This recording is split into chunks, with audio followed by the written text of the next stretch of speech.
Our guest is Carl Dakin. He's an expert on startups. He calls himself a professional entrepreneur, a student of startups, and an advocate for small business.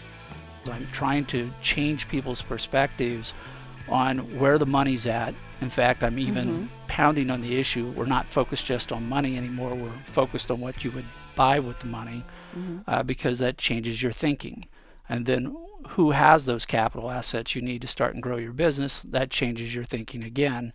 And by the time you get done, hopefully it's not that complicated. It's a straightforward process. Anybody can do it. They just need to do the work that goes along with the process, and they can get the resources they need to bring their business out, get it started, come up with that new product or service, and make the world a better place. So it's not as simple as just having this great idea or developing a great product. It's getting the investors, and getting the investors isn't as easy as going, but it's great. You totally want to be a part of this. It's not. It's a big challenge because a lot of entrepreneurs, they are so, they've seen the vision of what their product or service might be once it's fully adopted into the marketplace.